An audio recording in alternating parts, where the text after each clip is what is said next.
काफ़ी जगह सुना होगा ऑटो पे, लेकिन बहुत ज़्यादा कन्फ्यूजन है कि एक्चुअल में ऑटो पे होता क्या है, कहाँ पर काम आता है, क्या फ़ायदे हैं और क्या नुकसान है। तो आज की इस वीडियो में मैं आपको क्लियर करने वाला हूँ कि ऑटो पे क्या हो।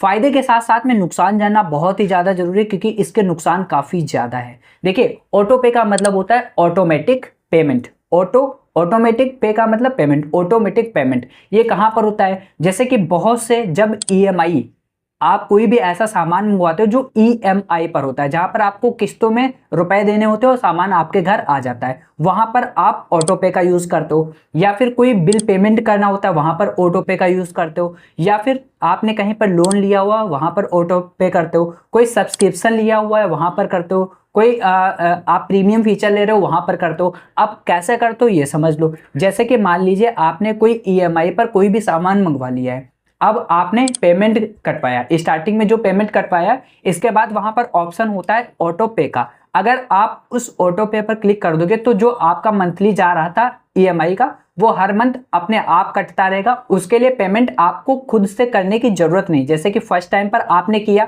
तो आपका ओटीपी आया होगा, पासवर्ड आपने डाला होगा, फिर आपका पेमेंट कट गया होगा, आपका जो ईएमआई का फर्स्ट पेमेंट है वो वहां से कट गया होगा। लेकिन बार बार आपको ये चीज ना करनी पड़े, इसलिए आपने ऑटो पे का मोड लगा दिया।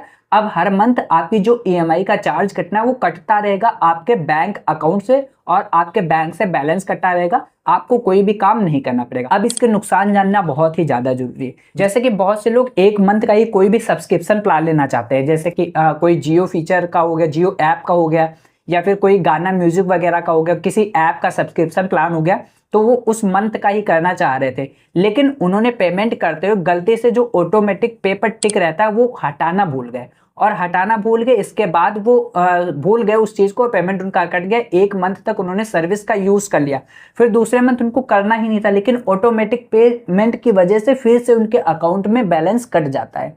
इससे वो बहुत ज़्यादा प्रॉब्लम होती है, और आपको भी प्रॉब्लम हो सकती है। तो जब भी आप कोई भी सब्सक्रिप्शन ले रहे हैं, कोई भी ईएमआई का आप पेमेंट कर रहे हैं, उस वक्त आपको बहुत ही ध्यान रखना है फीचर्स का, कि ऑटोमेटिक पे पर अगर टिक लगा हुआ है, आप करना चाह रहे हो, तब तो वो टिक लगा रहने दो, अदरवाइज उस टिक को हटा दो, वरना आपको बहुत ज़्यादा प्रॉब्लम हो सकती है आने वाले मंथ में, क्योंकि आपका पेमेंट फिर से कटने लगेगा। ऐसे ही एक अभी मेरे दोस्त ने रिसेंटली में एक मैसेज किया। उन्होंने कोई गाना म्यूजिक या कोई ऐप होता है, उस पर उन्होंने सब्सक्रिप्शन लिया।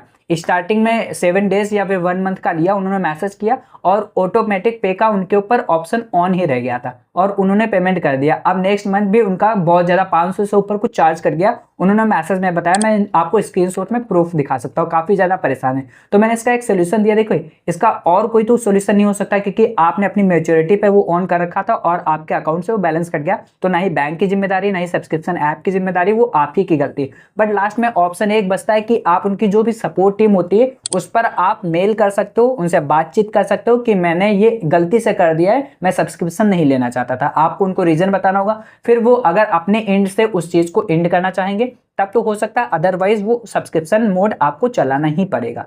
तो अगर आप भी ऑटो पे करते हो तो आपको भी बहुत ज्यादा सावधानियां बरतनी चाहिए। आपको कमेंट में बताना है कि आपने अभी तक एक बार भी अपनी लाइफ में ऑटो पे का यूज किया है या फिर नहीं। अगर वीडियो यूजफुल लगी तो वीडियो को लाइक कर लेना, चैनल को सब्सक्राइब करके बेल आइकन को ऑन कर लेना। मिलते हैं नई वीडियोस के साथ में, तब तक के लिए जय हिंद, जय श्री राम।